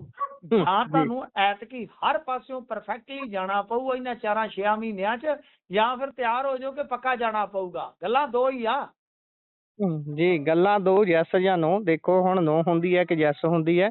ਅੱਗੇ ਵਧੀਏ ਤਾਂ ਗੱਲ ਕਰੀਏ ਆ ਬੀਬੀਆਂ ਨੂੰ ਜਿਹੜਾ ਮਾਣ ਭੱਤਾ ਦੇਣਾ, ਕਹਿੰਦੇ ਮਾਵਾਂ ਤੇ ਧੀਆਂ ਦਾ ਸਤਿਕਾਰ, ਚੈਲੰਜ ਕਹਿੰਦੇ ਇਹਨੂੰ ਵੀ ਮਿਲ ਸਕਦਾ, ਚੁਣੌਤੀ ਇਹਨੂੰ ਵੀ ਖੜੀ ਹੋ ਸਕਦੀ ਹੈ ਕਾਨੂੰਨੀ ਤੌਰ ਤੇ। ਮਾਵਾਂ ਤੇ ਧੀਆਂ ਵਰਗਾ ਜੱਗ ਤੇ ਰਿਸ਼ਤਾ ਕੋਈ ਹੋਰ ਨਾ, ਤੇ ਧੀਆਂ ਨੂੰ ਤੋਰਨ ਲੱਗਿਆ ਚੱਲਦਾ ਕੋਈ ਜ਼ੋਰ ਨਾ। ਗੱਲ ਇਹ ਆ ਕਿ ਬਈ ਦੇਖੋ, HC ਅਰੋੜਾ ਨੇ ਨੋਟਿਸ ਭੇਜ ਦਿੱਤਾ ਸਰਕਾਰ ਨੂੰ। ਨੋਟਿਸ ਕੀ ਭੇਜਿਆ ਕਿ ਬਈ ਇਹ ਤੁਸੀਂ ਨਹੀਂ ਕਰ ਸਕਦੇ, ਇਹਦੇ ਤੇ ਸਫਾਈ ਦਿਓ ਜਾਂ ਇਹਨੂੰ ਵਾਪਸ ਲਵੋ, ਰੋਲ ਬੈਕ ਕਰੋ, ਐਦਾਂ ਉੱਦਾਂ। ਪਰ ਇਹਦੇ ਵਿੱਚ ਕੀ ਹੁੰਦਾ ਕਿ ਇੱਕ ਇਹ ਫਾਰਮੈਲਿਟੀ ਹੁੰਦੀ ਹੈ, ਜਸਟ ਇਹ ਫਾਰਮੈਲਿਟੀ ਕਿ ਉਹ ਪਹਿਲਾਂ ਦਰਖਾਸਤ ਭੇਜਦੇ ਨੇ। ਸਰਕਾਰ ਜੇ ਨੀਤੀਗਤ ਫੈਸਲੇ ਦੇ ਵਿੱਚ ਬਦਲਾਅ ਨਹੀਂ ਲਿਆਉਂਦੀ, ਉਹਨਾਂ ਦੀਆਂ ਮੰਗਾਂ ਦੀ ਪੂਰਤੀ ਨਹੀਂ ਕਰਦੀ, ਤਾਂ ਉਹ ਫਿਰ PIL ਦੇ ਰੂਪ ਦੇ ਵਿੱਚ ਜਾ ਸਕਦੇ ਆ ਹਾਈ ਕੋਰਟ। ਤੇ ਹਾਈ ਕੋਰਟ ਦੇ ਵਿੱਚ ਇੱਕ ਬੜਾ ਠੋਸ ਤੇ ਵੈਲਿਡ ਗਰਾਊਂਡ ਹੈ। ਤੁਹਾਨੂੰ ਪਤਾ ਹੈ ਸੁਪਰੀਮ ਕੋਰਟ ਵੀ ਫ੍ਰੀਬੀਜ਼ ਤੇ ਬਹੁਤ ਸਖਤ ਟਿੱਪਣੀਆਂ ਕਰ ਚੁੱਕੀ ਆ। ਵੈਸੇ ਤੇ ਨਰਿੰਦਰ ਮੋਦੀ, ਉਹ ਤੇ ਤੁਹਾਨੂੰ ਪਤਾ ਉਹਨਾਂ ਦਾ ਸਿਆਸੀ ਕਿਰਦਾਰ ਜਿਹੜਾ ਬੜਾ ਟਪਲੇ ਵਾਲਾ, ਉਹ ਤਾਂ ਟਪਲਾ ਖਾ ਜਾਂਦੇ ਆ, ਉਹ ਨਾਲ ਐਲਾਨ ਕਰੀ ਜਾਂਦੇ ਆ। ਕੋਡ ਆਫ ਕੰਡਕਟ ਦੇ ਦੌਰਾਨ ਇਹਨਾਂ ਦੀਆਂ ਜਿਹੜੀਆਂ ਸਿਆਸੀ ਤਨਜ਼ੀਮਾਂ ਹੈ ਉਹ ਬਿਹਾਰ ਦੇ ਵਿੱਚ ਡਾਇਰੈਕਟ ਬੈਨੀਫਿਟ ਦੇ ਦਿੰਦੀਆਂ, ਉਹਦਾ ਫ੍ਰੀ ਵੀ ਫਲਾ ਉਹ ਸਾਰੀਆਂ ਚੀਜ਼ਾਂ ਕਹਿੰਦੇ ਨੇ। ਤਾਂ ਕਹਿਣ ਦਾ ਮਤਲਬ ਇਹ ਹੈ ਕਿ ਕੋਰਟ ਇਹਨਾਂ ਚੀਜ਼ਾਂ ਤੇ ਸਖਤ ਹੈ ਫਿਲਹਾਲ। ਤਾਂ ਗੱਲ ਇਹ ਹੈ ਕਿ ਉੱਥੇ ਇੱਕ ਕੁੰਡੀ ਜਿਹੜੀ ਆ ਨਾ ਗੁਰਪ੍ਰੀਤ, ਉਹ ਬਹੁਤ ਜ਼ਿਆਦਾ ਇਹਨਾਂ ਦੀ ਢਿਵਰੀ ਟਾਈਟ ਕਰ ਸਕਦੀ ਹੈ ਗਵਰਨਮੈਂਟ ਦੀ। ਉਹ ਇਹ ਹੈ ਕਿ ਜੇ ਮੰਨ ਲਓ ਸਰਕਾਰ ਨੀਤੀਗਤ ਫੈਸਲੇ ਲੈਣ ਲਈ ਤੇ ਵੈਸੇ ਆਜ਼ਾਦ ਹੁੰਦੀ ਆ, ਕੋਰਟ ਉਹਦੇ 'ਚ ਜ਼ਿਆਦਾ ਦਖਲ ਨਹੀਂ ਦੇ ਸਕਦਾ। ਪਰ ਮਸਲਾ ਇਹ ਆ ਕਿ ਕੁਝ ਥਾਵਾਂ ਤੇ ਕੋਰਟ ਜਿਹੜਾ ਹੈ ਉਹ ਇਹਨਾਂ ਤੋਂ ਜਵਾਬ ਮੰਗ ਸਕਦਾ ਹੈ, ਖਾਸ ਤੌਰ ਤੇ ਵੈਲਫੇਅਰ ਨੂੰ ਜਦੋਂ ਤੁਸੀਂ ਇਕੁਅਲੀ ਸਭ ਨੂੰ ਦੇ ਦਿਓਗੇ ਤਾਂ ਵੈਲਫੇਅਰ ਦੀ ਵਿਆਖਿਆ ਉੱਥੇ ਕੋਰਟ ਕੋਲ ਸਿੱਧ ਕਰਨੀ ਬੜੀ ਔਖੀ ਹੋ ਜਾਂਦੀ ਹੈ। ਮਸਲਨ ਤੁਹਾਡੀ ਇਨਕਮ ਸਾਲਾਨਾ 50 ਲੱਖ ਹੈ, ਕਿਸੇ ਦੀ ਸਾਲਾਨਾ ਕਹਿ ਲਓ ਕਿ 5 ਲੱਖ ਹੈ, ਕਿਸੇ ਦੀ ਸਾਲਾਨਾ ਜਿਹੜੀ ਆ ਉਹ 1.5 ਲੱਖ ਹੈ, ਤਾਂ ਫਿਰ ਤਿੰਨਾਂ ਨੂੰ ਲਾਭਪਾਤਰੀ ਬਣਾ ਦਿਓਗੇ ਇੱਕ ਨੀਤੀਗਤ ਫੈਸਲੇ ਦੇ ਨਾਲ, ਤਾਂ ਉੱਥੇ ਵੈਲਫੇਅਰ ਦੀ ਵਿਆਖਿਆ ਤੁਹਾਨੂੰ ਸਿੱਧ ਕਰਨੀ ਪਵੇਗੀ। ਤਾਂ ਖੈਰ ਮੇਰੇ ਖਿਆਲ ਦੇ ਨਾਲ ਇਹ ਕਾਫੀ ਰੌਚਕ ਹੋਏਗਾ ਜੇਕਰ PIL ਦੇ ਰੂਪ ਦੇ ਵਿੱਚ ਇਹ ਮਾਮਲਾ ਜਿਹੜਾ ਹਾਈ ਕੋਰਟ ਜਾਂਦਾ। ਗੁਰਪ੍ਰੀਤ ਜੀ, ਇਸ ਤੋਂ ਅੱਗੇ ਆਪਾਂ ਵੱਧਦੇ ਹਾਂ ਤਾਂ ਅੱਜ ਭਾਈ ਗੁਰਜੀਤ ਸਿੰਘ ਫੌਜੀ ਹੁਣੀ ਸਮਾਣਾ, ਜਿਨ੍ਹਾਂ ਨੇ 500 ਤੋਂ ਵੀ ਵੱਧ ਦਿਨ ਲਾਈ ਰੱਖਿਆ ਤੇ ਹੁਣ ਜਦੋਂ ਫੈਸਲਾ ਆਇਆ ਇਹ ਸਾਈਨ ਹੋ ਗਏ ਨੇ, ਕਾਨੂੰਨ ਬਣ ਗਿਆ ਤੇ ਉਸ ਤੋਂ ਬਾਅਦ ਉਹਨਾਂ ਨੂੰ ਅੱਜ ਹੇਠਾਂ ਉਤਾਰਿਆ ਗਿਆ ਜੀ। ਉੱਥੇ ਅਰਦਾਸ ਵੀ ਹੋਈ ਹੈ ਅੱਜ। ਹਾਂਜੀ, ਦੇਖੋ ਅੱਜ ਦਾ ਟਾਈਮ ਸੀਗਾ, ਅਰਦਾਸ ਹੋ ਗਈ, ਭੋਗ ਵੀ ਪਾਏ ਗਏ ਹੋਣੇ ਆ ਮੇਰੇ ਖਿਆਲ ਦੇ ਨਾਲ। ਤੇ ਉਸ ਤੋਂ ਬਾਅਦ ਕਹਿ ਲਓ ਕਿ ਮੈਂ ਉਹਨਾਂ ਨੂੰ ਸੁਣ ਵੀ ਰਿਹਾ ਸੀਗਾ, ਉਹ ਕਹਿ ਰਹੇ ਸੀਗੇ ਕਿ ਦੇਖੋ ਗੱਲ ਇਹ ਆ, ਦੋ ਚੀਜ਼ਾਂ ਮੈਂ ਸੁਣੀਆਂ। ਇੱਕ ਤੇ ਉਹਨਾਂ ਨੂੰ ਸਵਾਲ ਹੋਇਆ ਸੀਗਾ ਕਿ ਭਾਈ ਤੁਸੀਂ ਤੇ ਸਰਵ ਧਰਮ ਵਾਸਤੇ ਗਏ ਸੀਗੇ, ਸਰਵ ਧਰਮ ਵੀ ਬੇਅਦਬੀ ਕਾਨੂੰਨ ਜਿਹੜਾ ਹੈ ਉਹ ਲਿਆਉਣਾ ਚਾਹੀਦਾ ਹੈ, ਸਰਵ ਧਰਮ ਬੇਅਦਬੀ ਵਿਰੋਧੀ ਕਾਨੂੰਨ ਲਿਆਓ। ਤੇ ਉਹ ਕਹਿੰਦੇ ਵੀ ਤੁਸੀਂ ਇਕੱਲਿਆਂ ਵਾਸਤੇ ਬਣਵਾ ਲਿਆ। ਤੇ ਉਹਨਾਂ ਦਾ ਕਹਿਣਾ ਸੀਗਾ ਕਿ ਅਸੀਂ ਮੁਸਲਮਾਨਾਂ ਕੋਲ ਵੀ ਗਏ, ਉਹ ਵੀ ਨਹੀਂ ਤੁਰੇ, ਹਿੰਦੂਆਂ ਕੋਲ ਗਏ, ਕੱਲਾ ਰਾਮ ਸਿੰਘ ਰਾਣਾ ਤੁਰਿਆ ਤੇ ਉਹਦੀਆਂ ਵੀ ਮੁੜ ਕੇ ਲੱਤਾਂ ਖਿੱਚੀਆਂ ਗਈਆਂ। ਫਿਰ ਜਦੋਂ ਤੁਰਦੇ ਹੀ ਨਹੀਂ ਫਿਰ ਅਸੀਂ ਤੇ ਆਪਦੇ ਲਈ ਲੜਨਾ ਹੀ ਆ। ਦੂਜੀ ਗੱਲ ਉਹਨਾਂ ਨੇ ਕਿਹਾ ਕਿ ਪੰਜਾਬ ਤੋਂ ਬਾਹਰ, ਕਿਉਂਕਿ ਇਹ ਵੀ ਸਵਾਲ ਉੱਠ ਰਿਹਾ ਕਿ ਹੁਣ ਪੰਜਾਬ ਤੋਂ ਬਾਹਰ ਇਹਨੂੰ ਕੀ ਕਰੋਗੇ ਕਾਨੂੰਨ ਨੂੰ ਜੇ ਲਾਗੂ ਹੋ ਗਿਆ। ਤਾਂ ਉੱਥੇ ਉਹਨਾਂ ਨੇ ਕਿਹਾ ਕਿ ਹੁਣ ਵਾਰੀ ਹਰਿਆਣੇ ਦੀ ਆ, ਪਹਿਲਾਂ ਅਸੀਂ ਆਪਦਾ ਘਰ ਠੀਕ ਕਰ ਲਈਏ, ਘਰ ਦੇ ਵਿੱਚ ਤੇ ਅਸੀਂ ਇਹ ਸਾਰੀਆਂ ਚੀਜ਼ਾਂ ਲੈ ਗਏ, ਫਿਰ ਬਾਹਰ ਚਲੇ ਜਾਵਾਂਗੇ। ਤਾਂ ਨਾਲ ਐਲਾਨ ਵੀ ਹੋ ਗਿਆ ਕਿ ਅਸੀਂ ਹਰਿਆਣੇ ਦਾ ਰੁਖ ਕਰਾਂਗੇ। ਇਹ ਇੱਕ ਰੌਚਕ ਸੀ ਮਾਮਲਾ। ਤੇ ਤੀਜੀ ਗੱਲ ਇਸ ਗੱਲ ਦਾ ਜਵਾਬ ਅੱਜ ਵੀ ਕਿਸੇ ਕੋਲ ਨਹੀਂ ਹੈ ਕਿ ਫਰਜ਼ ਕਰੋ ਹੁਣ ਅਗਲੇ ਵੀਕ ਦੇ ਵਿੱਚ ਜੇ ਮੰਨ ਲਓ ਇਸ ਜਿਹੜਾ ਕਾਨੂੰਨ ਆ ਜੋ ਇਹਨੂੰ ਚੈਲੰਜ ਹੋਇਆ, ਮੰਨ ਲਓ ਉਹਨੂੰ ਸਟੇ ਹੋ ਜਾਂਦਾ ਹੈ ਕਾਨੂੰਨ ਨੂੰ ਜਿਹੜਾ ਇਹਨਾਂ ਨੇ ਬਣਾ ਲਿਆ, ਤਾਂ ਫਿਰ ਉਸ ਸੂਰਤ ਦੇ ਵਿੱਚ ਕੀ ਹੋਏਗਾ? ਉਸ ਮਤਲਬ ਕਿ ਸੂਰਤ ਹਾਲ ਦਾ ਕਿਸੇ ਕੋਲ ਕੋਈ ਜਵਾਬ ਨਹੀਂ ਹੈ। ਪਰ ਇੱਕ ਗੱਲ ਗੁਰਪ੍ਰੀਤ ਮੰਨਣੇ ਵਾਲੀ ਆ, ਜਿੰਨੇ ਦਿਨ ਗਿਣਾਏ ਆ ਤੁਸੀਂ ਕਿ 500 ਤੋਂ ਵੱਧ ਦਿਨ, 400 ਫੀਟ ਦੀ ਉਚਾਈ ਤੇ 2x6 ਦੇ ਫੱਟੇ ਤੇ, ਮਤਲਬ ਕਿ ਇਦਾਂ ਯਾਰ 18 ਮਹੀਨੇ ਰਹਿਣਾ, ਕੁਝ ਵੀ ਆ, ਤੁਸੀਂ ਸਹਿਮਤ ਹੋਵੋ ਅਸਹਿਮਤ ਹੋਵੋ, ਤੁਸੀਂ ਕਾਨੂੰਨ ਦੇ ਪੱਖ 'ਚ ਹੋਵੋ ਕਾਨੂੰਨ ਦੇ ਵਿਰੋਧ 'ਚ ਹੋਵੋ, ਮੈਂ ਹਮੇਸ਼ਾ ਇਹਨਾਂ ਚੀਜ਼ਾਂ ਨੂੰ ਕਹਿ ਲਓ ਕਿ ਸਤਿਕਾਰ ਦਿੰਦਾ ਕਿ ਚਲੋ ਆਪੋ ਆਪਣਾ ਮਤ ਹੁੰਦਾ, ਪਰੰਤੂ ਯਾਰ ਬੰਦੇ ਦਾ ਕਿਆ ਹੀ ਸਿਰੜ ਹੈ, ਕਿਆ ਹੀ ਸਿਰੜ ਹੈ। ਤੇ ਉਹਨੇ ਮਤਲਬ ਕਿ ਮੈਂ ਸੁਣ ਰਿਹਾ ਸੀਗਾ ਵਾਰ-ਵਾਰ ਇੱਕੋ ਗੱਲ ਕਹੀ ਆ ਕਿ ਗੁਰੂ ਸਾਹਿਬ ਸਹਾਈ ਸਨ, ਗੁਰੂ ਸਾਹਿਬ ਸਹਾਈ ਸਨ। ਤਾਂ ਮਤਲਬ ਕਿ ਇੰਨਾ ਯਾਰ ਮੈਂ ਤਾਂ ਇਹ ਚੀਜ਼ਾਂ ਦਾ ਸਿਰੜ ਦੇਖ ਕੇ, ਸਿਦਕ ਦੇਖ ਕੇ ਨਾ ਗੁਰਪ੍ਰੀਤ ਸਿਜਦਾ ਕਰਦਾ ਕਿ ਵਾਕਿਆ ਚਲੋ ਜੋ ਵੀ ਆ ਬੰਦਾ ਆਪਣੀ ਅਕਾਦਤ ਮੂਹਰੇ ਰੱਖ ਕੇ ਜਦੋਂ ਇਸ ਤਰ੍ਹਾਂ ਦਾ ਫੈਸਲਾ ਲਵੇ ਫਿਰ ਅਡੋਲ ਰਵੇ, ਤਾਂ ਵਾਕਿਆ ਇਹ ਸਿਰੜ ਤੇ ਸਿਦਕ ਤੇ ਸਬਰ ਤੇ ਇਹ ਜਿਹੜਾ ਸਫ਼ਰ ਹੈ ਉਹ ਵਾਕਿਆ ਬਾਕਮਾਲ ਰਹਿੰਦਾ ਹੈ। ਬਿਲਕੁਲ। ਅਗਲੀ ਖਬਰ ਵੱਲ ਵਧੀਏ ਤਾਂ ਮਰਦਮਸ਼ੁਮਾਰੀ ਦੀਆਂ ਡਿਊਟੀਆਂ ਸੰਬੰਧੀ ਅਹਿਮ ਫੈਸਲਾ ਹੋਇਆ ਜੀ। ਕੀ ਹੈ ਇਹ ਅਹਿਮ ਫੈਸਲਾ? ਕਿਹਨਾਂ ਨੂੰ ਜ਼ਿੰਮੇਵਾਰੀ ਕਿਹਨਾਂ ਦੀ ਲੱਗੀ ਹੈ, ਕਿਹਨਾਂ ਨੇ ਡਿਊਟੀ ਨਿਭਾਉਣੀ ਹੈ? ਦੇਖੋ ਹਾਲੇ ਕਨਫਿਊਜ਼ਨ ਹੈ ਗੁਰਪ੍ਰੀਤ ਜੀ, ਕਿ ਮਤਲਬ ਕੱਚੇ ਅਧਿਆਪਕਾਂ ਨੂੰ ਵੀ ਲਾ ਰਹੇ ਆ। ਪਹਿਲਾਂ ਕਹਿੰਦੇ ਸਨ ਕਿ BLO ਨੂੰ ਛੋਟ ਦੇ ਦਿੱਤੀ ਗਈ, ਚੋਣ ਕਮਿਸ਼ਨ ਆਪਣਾ ਜਿਹੜਾ ਸਟੇਟ ਦਾ ਉਹਨਾਂ ਬਣੀਓ। ਫਿਰ ਹੁਣ ਮੈਂ ਇੱਕ ਖਬਰ ਅੱਜ ਲੁਧਿਆਣੇ ਤੋਂ ਦੇਖ ਰਿਹਾ ਸੀਗਾ ਕਿ BLO ਵੀ ਆਉਣ, ਨਹੀਂ ਤਾਂ ਕਾਰਵਾਈ ਕਰਾਂਗੇ, FIR ਕਰਾਂਗੇ। ਪਰ ਇਸ ਦਰਮਿਆਨ ਇਹ ਹਦਾਇਤ ਹੋਈ ਆ ਕਿ ਕਿਸੇ ਵੀ ਸਕੂਲ ਦਾ ਸਟਾਫ 50% ਤੋਂ ਵੱਧ ਮਰਦਮਸ਼ੁਮਾਰੀ ਦੇ ਵਿੱਚ ਨਹੀਂ ਜਾ ਸਕਦਾ। ਤਾਂ ਗੱਲ ਗੁਰਪ੍ਰੀਤ ਇਹ ਆ ਕਿ ਮਰਦਮਸ਼ੁਮਾਰੀ ਦੀ ਜਿਹੜੀ ਇਹ ਐਕਸਰਸਾਈਜ਼ ਆ ਉਹ ਉਸ ਵੇਲੇ ਜਦੋਂ ਸੈਸ਼ਨ ਸ਼ੁਰੂ ਹੋਣ ਜਾ ਰਿਹਾ ਹੈ, ਸਾਰਾ ਕੁਝ ਜਿਹੜਾ ਹੈ ਤੁਹਾਨੂੰ ਪਤਾ ਨਵੇਂ ਸਿਰੇ ਤੋਂ ਚੱਲਣ ਲੱਗਾ ਹੈ। ਇਹ ਅਧਿਆਪਕਾਂ ਨੂੰ ਜਿਹੜਾ ਗੈਰ ਵਿਦਿਅਕ ਕੰਮ ਦਿੱਤਾ ਜਾਂਦਾ ਹੈ ਨਾ ਪੰਜਾਬ ਦੇ ਵਿੱਚ, ਇਹ ਬੜਾ ਖਤਰਨਾਕ ਰੁਝਾਨ ਆ ਗੁਰਪ੍ਰੀਤ, ਖਤਰਨਾਕ ਰੁਝਾਨ ਆ। ਇਹਦੇ ਵਾਸਤੇ ਤੁਸੀਂ ਬੇਰੁਜ਼ਗਾਰਾਂ ਨੂੰ ਹਾਇਰ ਕਰੋ, ਉਹਨਾਂ ਨੂੰ ਕੁਝ ਦਿਨ ਦਾ ਕੰਟਰੈਕਟ ਦਿਓ, ਉਹ ਆਪਣੀ ਕਮਾਈ ਕਰਨ, ਨਾਲੇ ਉਹਨਾਂ ਨੂੰ ਇਹੋ ਜਿਹਾ ਡਾਟਾ ਇਕੱਤਰ ਕਰਨ ਦਾ ਤਜਰਬਾ ਹੋਵੇ ਤਾਂ ਕਿ ਉਹ ਕੱਲ ਨੂੰ ਕੋਈ ਕੰਪਨੀ ਬਣਾ ਸਕੇ, ਕੱਲ ਨੂੰ ਕੋਈ ਕਹਿ ਲਓ ਕਿ ਹੋਰ ਕੁਝ ਸਰਵਿਸ ਪ੍ਰੋਵਾਈਡਰ ਬਣ ਸਕੇ। ਮਤਲਬ ਕਿ ਇੱਦਾਂ ਦਾ ਕੰਮ ਕਰਨ ਦੀ ਜ਼ਰੂਰਤ ਆ। ਸੋ ਗੈਰ ਵਿਦਿਅਕ ਕੰਮ ਬਹੁਤ ਕੀਤੇ ਜਾ ਰਹੇ, ਔਰ ਇਹਨਾਂ ਦੇ ਵਿੱਚ ਇਹੋ ਜਿਹੀਆਂ ਡਿਊਟੀਆਂ ਲੱਗ ਜਾਂਦੀਆਂ ਉਹ ਵਿਚਾਰੀਆਂ ਫਿਰ ਜਿਹੜੀਆਂ ਟੀਚਰਸ ਨੇ ਮਤਲਬ ਕਿ ਸਾਡੀਆਂ ਧੀਆਂ ਭੈਣਾਂ ਵੀ ਟੀਚਰ ਆ, ਉਹ ਵਿਚਾਰੀਆਂ ਵਿਲਕਦੀਆਂ, ਕਿਸੇ ਦਾ ਬੱਚਾ ਛੋਟਾ ਹੁੰਦਾ ਹੈ, ਕਿਸੇ ਦਾ ਮਾਂ ਬਾਪ ਬਿਮਾਰ ਹੁੰਦਾ ਹੈ, ਕਿਸੇ ਦਾ ਕੁਛ, ਕੋਈ ਆਪ ਚਲੋ ਬਿਮਾਰ ਸ਼ਮਾਰ ਹੁੰਦੀ, ਉਹ ਫਿਰ ਤਰਲੇ ਮਾਰਦੀਆਂ ਕਿ ਵੀਰੇ ਇਧਰੋਂ ਡਿਊਟੀ ਕਟਾ ਦਿਓ, ਆਹ ਕਰ ਦਿਓ, ਉਹ ਕਰ ਦਿਓ। ਸੱਚੀਓ ਮੁਲਾਜ਼ਮਤ ਕਰਨੀ ਨਾ ਪੰਜਾਬ ਵਰਗੇ ਜਾਂ ਇੰਡੀਆ ਵਰਗੇ ਮੁਲਕ ਦੇ ਵਿੱਚ, ਮੈਨੂੰ ਲੱਗਦਾ ਕਿ ਮੁਲਾਜ਼ਮਤ ਕਰਨੀ, ਜਿਹੜਾ ਕਿ ਇੱਕ ਡ੍ਰੀਮ ਹੋਇਆ ਕਰਦਾ ਸੀ ਨੌਜਵਾਨਾਂ ਦਾ ਕਦੇ ਜਾਂ ਪੇਰੈਂਟ ਦਾ, ਉਹ ਡ੍ਰੀਮ ਹੁਣ ਉਹ ਰਹਿ ਨਹੀਂ ਗਿਆ ਗੁਰਪ੍ਰੀਤ। ਖਾਸ ਤੌਰ ਤੇ ਮਾਸਟਰ ਦੇ ਮੁੰਡੇ ਦੇ ਰਾਜ ਦੇ ਵਿੱਚ ਤੇ ਜਦੋਂ ਇਹਨਾਂ ਦਾ ਟੀਚਰਾਂ ਦਾ ਮੈਂ ਹਾਲ ਵੇਖਦਾ ਤੇ ਯਾਰ ਬੜਾ ਹੀ ਜ਼ਿਆਦਾ ਦੁੱਖ ਲੱਗਦਾ ਕਿ ਟੀਚਰ ਦੇ ਮੁੰਡੇ ਦੇ ਰਾਜ ਦੇ ਵਿੱਚ ਆ ਸਾਰਾ ਕੁਝ ਚੱਲਦਾ ਪਿਆ। ਕਮਾਲ ਹੋ ਗਈ। ਬਿਲਕੁਲ, ਪਰ ਇੱਥੇ ਮੇਰੇ ਦਿਮਾਗ 'ਚ ਜਿਹੜਾ ਸਵਾਲ ਆ ਰਿਹਾ ਸੀ ਵੀ ਭਾਈ ਤੁਸੀਂ ਕਿਹਾ ਵੀ 50% ਤੋਂ ਵੱਧ ਨਹੀਂ ਲਾਏ ਜਾ ਸਕਦੇ, ਤੇ ਜਿੱਥੇ ਟੀਚਰ ਹੀ ਇੱਕ ਹੋਊਗਾ ਉੱਥੇ ਬਣੂਗਾ ਕੀ ਫਿਰ? ਉਹਦਾ ਕਿੱਦਾਂ ਕਰਨਗੇ? ਇਹ ਆਉਣ ਵਾਲੇ ਦਿਨਾਂ 'ਚ ਹੌਲੀ ਹੌਲੀ ਚੀਜ਼ਾਂ ਸਪਸ਼ਟ ਹੋਣਗੀਆਂ। ਸਹੀ ਹੈ ਜੀ। ਨਹੀਂ ਉਹ ਫਿਰ ਅੱਧਾ ਦਿਨ ਮਰਦਮਸ਼ੁਮਾਰੀ ਤੇ ਲਾਇਆ ਕਰੇਗਾ, ਅੱਧਾ ਦਿਨ ਪੜ੍ਹਾ ਲਿਆ ਕਰੇਗਾ, ਫਿਰ ਏਦਾਂ ਹੀ 50-50 ਚੱਲੂ।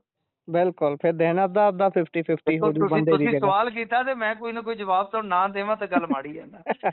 ਬਿਲਕੁਲ, ਇਸੇ ਦੇ ਨਾਲ ਪ੍ਰੋਗਰਾਮ ਦਾ ਸਮਾਂ ਇੱਥੇ ਹੀ ਸਮਾਪਤ ਹੁੰਦਾ ਹੈ। ਤੁਸੀਂ ਜੁੜੇ ਜਾਣਕਾਰੀਆਂ ਸਾਂਝੀਆਂ ਕੀਤੀਆਂ, ਬਹੁਤ ਬਹੁਤ ਧੰਨਵਾਦ। ਧੰਨਵਾਦ।